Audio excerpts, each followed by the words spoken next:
Part 2. So in part 2 we'll try to see the more advanced form of the use of internet and also the impact of the cyber law. If you see that how the mobile technology has grown from 1G to the 5G, and then it was analog system in 1980s. We have seen that mobile came, and then we used to just use for the sharing the messages, we say pager and all. Then we have seen 2G came in 1990, and we started using calling plus messages, and 3G came in 2000. When 3G came, then we also trying to use the video streaming on the mobile phone, and we have seen that that time the CDMA technology came, and then Reliance company given the free handsets to all the people, so they can expand the use of kind of the videos and streaming, and they can listen the songs. But it was not real time kind of use, because it was a lot of time to stream. Then we have seen the 4G came in 2010. So 4G has made the real change in the world, because we can see live matches, we can see live programs on the mobile phones, and then it is giving in fact you can download a 1 hour movie in 5 minutes. So it has given a lot of support, and that's why India right now is the biggest data consumer in the world, because the Reliance company has given Jio company has given free of cost SIM cards to all of the people, and then people have tested the benefit of YouTube channel and how they can consume data. Now data is the big challenge right now, because of the 4G technology. Their fast data is now produced. Now we are moving toward the 5G. So in 2020 we have started using the 5G, and some country already experimented the 5G technology. So there is difference in 4G and 5G. In 5G technology, we are going to use the two-way traffic of data, so data can flow faster. And also in the 4G, we used to have the towers at 7 kilometers, but in the 4G, every 250 meters, there will be a kind of access points. And then because of this, we are able to have the autonomous cars. Tesla is coming with the autonomous cars, and then we are going to have a lot of automation happening in the system, because data will be very fast flowing because of the 5G technology. And then already we have seen that some companies invested money about the 4G, because they have put the lines for the data flow, and then we have seen that how data is flowing throughout the world because of the optic fiber cables. But in the 5G, it is more happening from the satellite connection, and then also Tesla is investing money, lot of thing in the 5G, because now with the satellite coming in the picture and very fast data will flow, it will be changing the entire scenario in the world. And now we know that Huawei company from China is the market leader. At a global level, lot of fight happening between the USA and China because of capturing the cyberspace, because now everything will depend on the data. Data collection, data protection, and then market leader will be a data. So earlier days we used to say that who is market leader, who has a lot of iron ore energy. Then we have seen that we said that this oil company will be the market leader. But now then we said software holding company will be the market leader. We have seen how Microsoft became market leader. But now data will be deciding the market leadership. So all the countries in the world, they are behind data. Even the cost of Twitter is very, very high right now, and we know that how the debate is going on for sale of the Twitter to the Tesla group, that why is going to pay a very heavy price, because Twitter has a lot of data. So all the data is a kind of big challenge. Now the question is that how we are going to regulate databases, and we have seen that how this European Union, they have one of the advanced data protection law, and they have taken 2 years time to make data protection law very, very advanced. In India, we are struggling from 3 years to have the Indian data protection law, but till now it is not decided, because now everything is shifting on internet. So we started journey of internet from the defense, then from research to e-commerce, m-commerce. Now everything is going to shift on the internet, and so major portion will be online, and automation is the the real norm, and the AI, blockchain technology, augmented reality, virtual reality, and also is going to change the entire world. So now the question is that how to regulate this technology, because if we give free hand, it will be kind of lot of chaos happening, but fast growth will be there, because all the IT company may not be willing to have regulations. But we as a lawyer, we want proper regulation, so we can ensure the proper growth, not only national but on international level. So now if you see the growth of the Industry 1.0, it was talking about that how the shifting from horsepower to the mechanical power, how it has changed the entire world. Then we have seen the industry 3.0, where we have seen that the electronics communication have taken the place about in the market, and we have seen that how production started very faster and changed the entire world. Now we are having right now in the industry 4.0, where we are using the kind of social media, we are using the cyberspace, mobile technology. We have seen that how the Amazon, all these companies are making the $1 million, eBay.com and all these companies are actually becoming the market leaders, because now this era of the industry 4.0, where in fact everything is connected and also regulated by the use of technology and the softwares.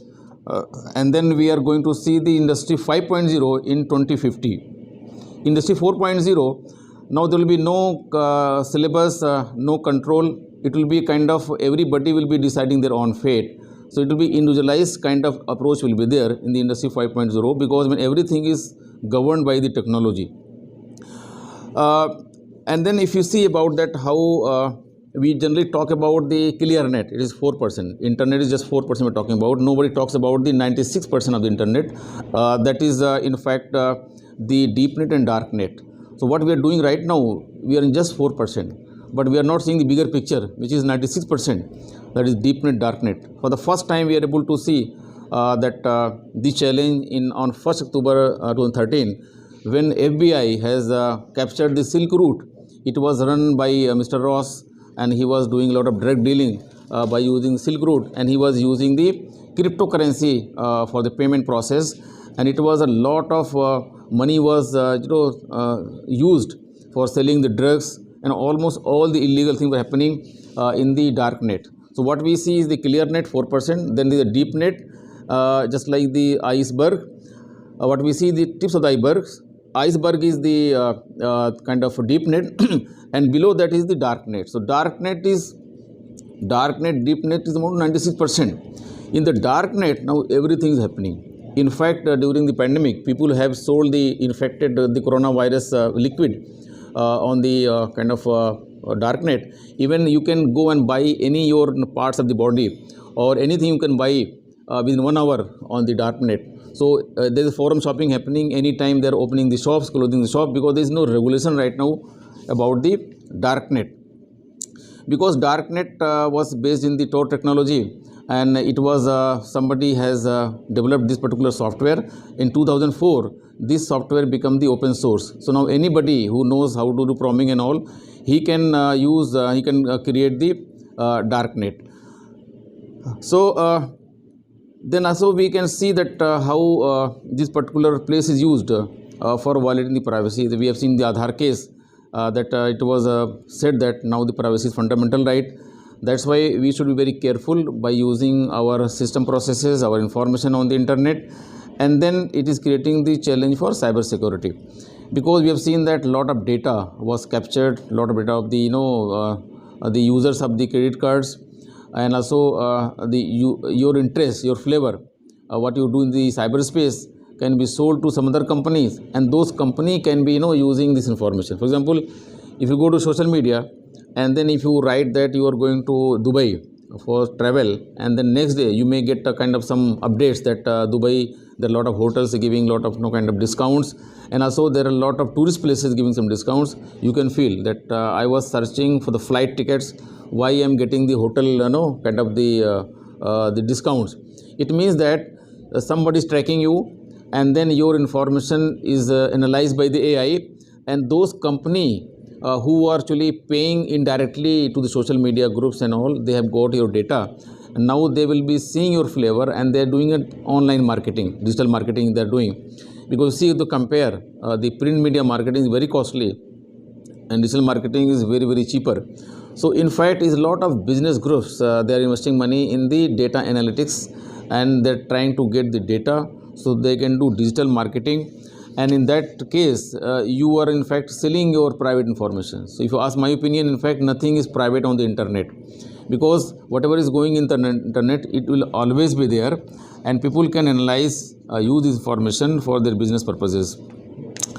If you see that, in fact, this software is a kind of a copyrightable, and then there are some software it is only given on payment of the price. And then we say monetary softwares, but there are some open source softwares. So there is open source movement. So in the open source softwares, you are having the right to use those softwares, but you cannot dilute the quality. You can always improve the quality. So these different generations are there of the open source software, 1, 2, 3, 4. So right now we are in the 5th generation of the open source model, where people are actually in fact helping to raise the quality of the open source softwares. In fact, if you see that because of the internet, a lot of challenges happening to the IPR. In earlier days, because if you are going to create some IPR, it was very challenging to get copied, because when there was no printing press, and then if you are creating some of the copyright work, it was difficult for somebody to copy, because they have to go and sit and write the book for maybe few days. But right now, because of the multimedia, because of the social networking sites, because of the all these technologies, very easily the material can be copied, it can be shared throughout the world. So we have seen that the Napster case, that was the P2P file sharing case. In that case, what was happening, that people were sharing the kind of musics or sharing the songs without taking any license from the music owner. And in this P2P file sharing, they were actually misusing lot of rights of the music companies, and that's why in P2P file sharing, it was held by the American Supreme Court that it is not allowed, and it is violating the kind of the copyright, because it was listed on the central database, and then anybody can download those songs without paying any price. Then we have seen the Kaza technology has come, and also there are a lot of people are actually trying to develop a lot of programs for sharing and using the songs on the internet. So after Napster case, Napster was they have changed the model. Now they are saying it is pay per user model they started, and in this case, this American Association, that is the Recording Industry Association of America, they filed the case against the Napster, and they are actually supporting the music companies, because all the music companies what they are producing, it is a lot of time investment is there, and that's why if you see right now, even Indian Bollywood is suffering a lot, because a lot of Indian musics or films are hot cake in the Gulf country, or maybe adjoining like Bangladesh or Nepal or China. And also a lot of Indians that are staying in the foreign countries, they always try to see the Indian music, Indian films. So that's why there are a lot of problem of the piracy is there, software piracy. And then because of the internet, another challenge is to control and regulate the piracy, because it is a business aspect, and India losing $3 billion because of the piracy. Now the a lot of benefits are there of the this technology, because if you see right now, AI can be used for production of a lot of innovative creative works. In some cases, it was realized that even the things produced by the AI is more superior in quality than made by a human being. But if you see the IPR laws, it says that only a human being will be able to enjoy the right of ownership. If anything made by the machine will not be able to get the kind of protection. But now the time has come, we have to think about whether AI can also be holding some IPRs, because AI is producing the great quality and design, innovative work, and the question is that can we shift from the ownership of human being to a machine. 2 years back, the WIPO has given a white paper to all the people in the world, and asking the opinion that please give some kind of suggestion that how we can make the AI kind of regulate AI in terms of ownership, or in terms of sharing of the ownership. And that's why I suggest all the people who are watching this video, please try to do some research in this area. So because in coming days, there are a lot of work will be taken over by the AIs. In fact, right now there are a lot of employment available in the market may not be there, because it will be taken care by the AI. But thanks to AI, there will be a lot of new employment will be generated. And but for those employment, we require the ready market force, we require the ready people who are fully trained and fully qualified to take those jobs. But the question will always be there, how to regulate the AI. And also we are going to see the augmented reality and virtual reality in a true sense. If you see, these are going to take over a lot of businesses, and lot of you can see the real experience in AI, AR and VR. in those areas, how we are going to regulate. Now the blockchain technology has come. It is going to provide lot of safety and security, because if you see that really if you talk about the licensing of the softwares, a big challenge that who are going to get your license, and the person who is getting the license, whether he is misusing the license, and sometime you have the kind of the right, but not knowing that who are going to get the license, who are aspiring to get the license. Because of use of the blockchain, you can track that how many people have taken the license, whether they are using, not using, and then who are people who are searching for those licenses. It can be supported by the blockchain technology.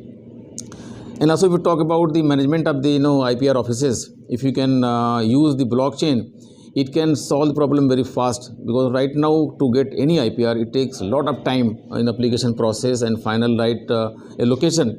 But the blockchain can solve the problem, but the blockchain is very, very costly affair. Now this requirement of government plus the companies are there to come forward to provide the cheaper kinds of technology.